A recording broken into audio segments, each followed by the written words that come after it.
الحمد لله رب العالمين والصلاة والسلام على سيدنا ومولانا محمد خاتم النبيين وإمام المرسلين وعلى آله وأصحابه أجمعين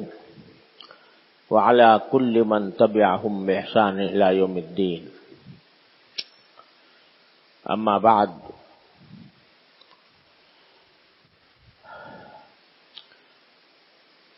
محترم بزرگوں، بھائیوں اور دوستوں،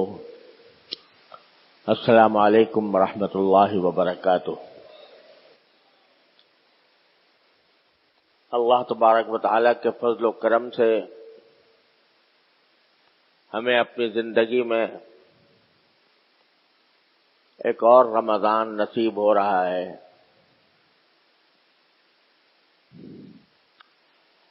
اللہ جل جلالہ نے اپنے بندوں پر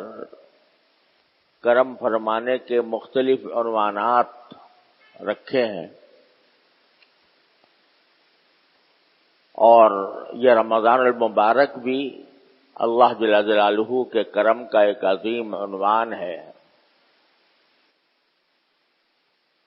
اور اس رمضان کا اپنی زندگی میں حاصل ہو جانا،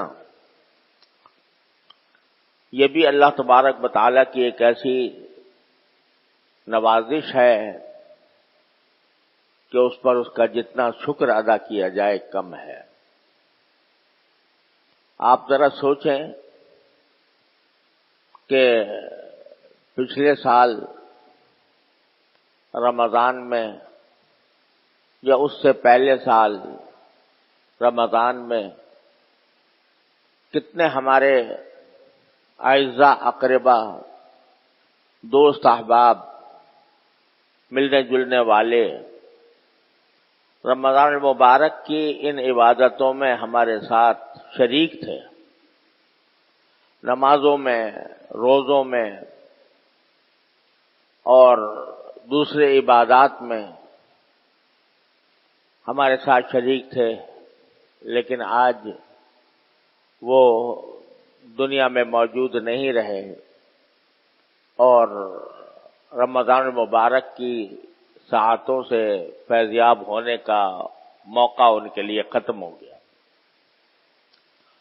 لہذا جب رمضان المبارک ہم پر سایہ فگن ہو تو سب سے پہلی چیز اور سب سے پہلا کام جو ہم پر واجب ہوتا ہے وہ اللہ جل جلالہ کا شکر ہے۔ یا اللہ، آپ کا فضل و کرم ہے، آپ کا شکر ہے کہ آپ نے یہ مبارک مہینہ ہمیں اپنی زندگی میں عطا فرما دیا، اور اس بات کا موقع فراہم فرمایا کہ اس مہینے کے اندر ہم اپنے گناہوں کی بخشش کا سامان کر لیں، اور جس مقصد کے لیے اللہ جل جلالہ نے یہ مہینہ مقرر فرمایا اور جن کاموں کی اس میں ہم کو ہدایت عطا فرمائی، اللہ تبارک و تعالیٰ نے کے فضل و کرم سے وہ ہماری زندگی کا ایک اہم سرمایہ ہے۔ اللہ تعالیٰ اس سے ہمیں صحیح فائدہ اٹھانے کی توفیق عطا فرمائے۔ اصل میں دیکھا جائے تو صبح سے لے کر شام تک کے جتنے اوقات ہوتے ہیں وہ سارے سال میں ہر روز ایک جیسے ہیں۔ سورج نکلتا ہے، بڑھتا ہے، دھوپ ہو جاتی ہے، شام ہوتی ہے، سورج غروب ہو جاتا ہے، رات آ جاتی ہے۔ یہ سلسلہ 12 مہینے جاری رہتا ہے، اور دن کے اعتبار سے اگر دیکھا جائے تو رمضان کا دن اور شعبان کا دن اپنی ظاہری حالت کے اعتبار سے یکساں ہیں۔ وہی سورج نکل رہا ہے، وہی غروب ہو رہا ہے، وہی دھوپ آ رہی ہے، وہی رات آ رہی ہے، یہ سارے ظاہری حالات کے اعتبار سے سب برابر نظر آتے ہیں۔ لیکن اللہ جل جلالہ بعض مرتبہ اپنے غافل بندوں کو اپنی طرف متوجہ فرمانے کے لیے اور رجوع اللہ کا ایک موقع فراہم کرنے کے لیے کسی خاص دن کو، کسی خاص مہینے کو، کسی خاص عشرے کو اپنی طرف منسوب فرما لیتے ہیں، نسبت عطا فرما دیتے ہیں کہ یہ میرا مہینہ ہے، یہ میرا دن ہے، یہ میری رحمتوں کا دن ہے، یہ میری برکتوں کا دن ہے، یہ میری برکتوں کا عشرہ ہے، یہ میری برکتوں کا مہینہ ہے۔ تو اس نسبت کی وجہ سے اس جگہ میں یا اس زمانے میں اللہ تبارک و تعالیٰ کے فضل و کرم سے ایک خاص تقدس پیدا ہو جاتا ہے، اور اللہ تعالیٰ کی رحمتیں اور برکتوں کا ایک نزول اس میں عام دنوں سے زیادہ ہوتا ہے۔ جیسے آپ نے دیکھا کہ بیت اللہ شریف ہے، اگر ظاہری اعتبار سے دیکھو تو عمارت ہے، وہ بھی پتھر میں کی عمارت ہے، اس کے اندر بھی ویسے ہی پتھر لگے ہوئے ہیں، ویسے ہی سیمنٹ لگا ہوا ہے جس طرح عام عمارتوں کے اندر ہوتا ہے۔ لیکن جب اللہ تعالیٰ نے فرما دیا یہ میرا گھر ہے، اپنی طرف اس کو نسبت عطا فرما دی، یہ میرا گھر ہے، تو وہ اگرچہ کچا اگر دیکھا جائے، پلاسٹر بھی نہیں ہے، رنگ بھی نہیں ہے، لیکن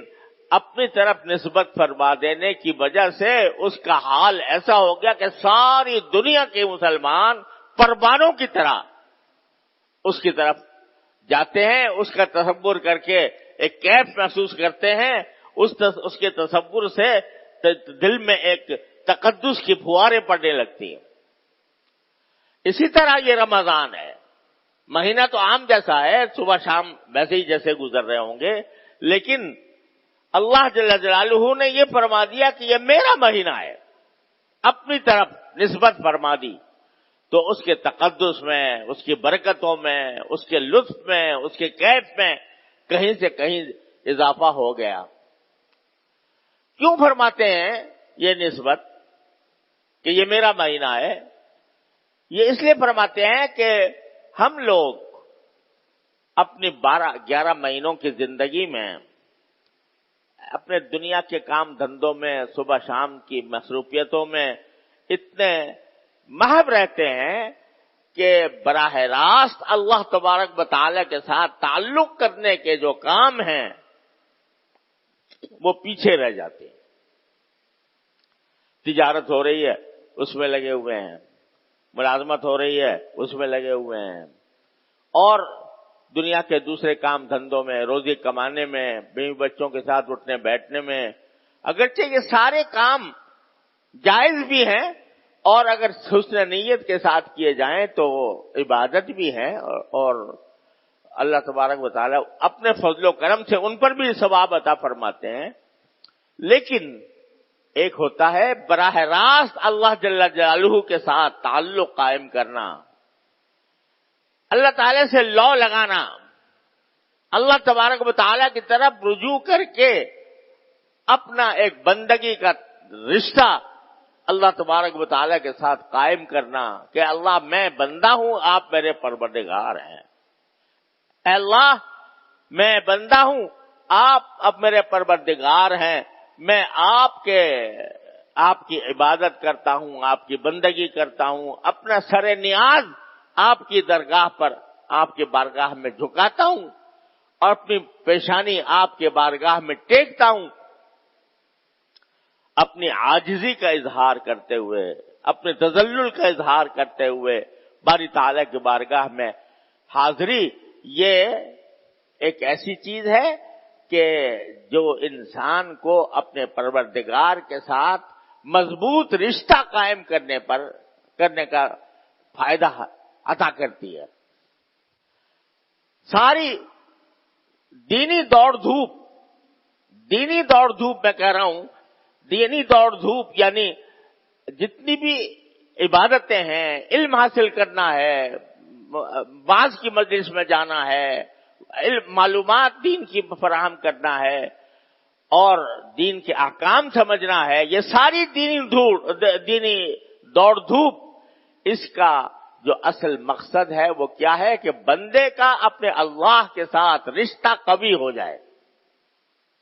یہ ہے مقصود۔ قوی ہونے کے کیا معنی ہے کہ میں اپنے پروردگار کو ہر وقت اپنے پروردگار سے جڑا رہوں.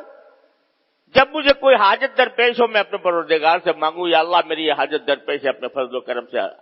میری حاجت پوری فرما دیجیے. جو انعامات اکرامات اللہ تبارک و تعالیٰ کی طرف سے مجھ پر ہو رہے ہیں تو میں اس کے اوپر شکر ادا کرتا رہوں. اے اللہ اپنے فضل و کرم میں آپ نے مجھے نعمت عطا فرما دی. اے اللہ آپ کا فضل و کرم ہے کہ آپ نے مجھے دنیا اور آخرت کے فلاں فلاں کاموں میں مجھے کامیابی عطا فرمائی. اے اللہ مجھے فلاں چیز کی ضرورت ہے, میں آپ سے مانگنا چاہتا ہوں. اللہ جل جلالہ کے ساتھ تعلق اور اس کے ساتھ رشتہ کبھی ہو جائے, یہ ہے ساری دینی دوڑ دھوپ کا حاصل. اور یہ کبھی کرنے کے لیے یہ زمانہ آیا ہے, رمضان کا مہینہ, کہ ایسا لگتا ہے جیسے باری تعالیٰ فرما رہے ہیں کہ اے میرے بندو, غافل بندو, کہاں بھاگے جا رہے ہو؟ تھوڑے دیر کے لیے میرے پاس آ جاؤ اور میری بارگاہ میں حاضر ہو جاؤ. اپنے اور کام دھندے تھوڑے سے ملتوی کر دو, ان میں کمی کر دو, ضرورت کی حد تک رکھو, لیکن اس مہینے کے اندر مجھ سے تعلق جوڑ لو, مجھ سے تعلق کبھی کر لو, مضبوط کر لو. یہ ہے پیغام رمضان کا. اس لیے اس پیغام کو سمجھنے بات یہ نہیں ہے کہ صرف روزہ رکھ لیا اور تراویح پڑھ لی, گرتے پڑتے تراویح پڑھ لی, دل چاہ رہا ہے نہیں چاہ رہا ہے, سستی ہو رہی ہے لیکن پڑھ لی. بات صرف اتنی نہیں ہے. بات کیا ہے؟ یا ایھا الذین آمنوا کتب علیکم الصیام کما کتب علی الذین من قبلکم لعلکم تتقون. تمہارے پر روزے اس لیے فرض کیے گئے ہیں اے اللہ کے بندو, روزے اس لیے فرض کیے گئے ہیں لعلکم تتقون, تاکہ تمہارے اندر تقوی پیدا ہو. روزے کا اصل مقصد کیا ہے؟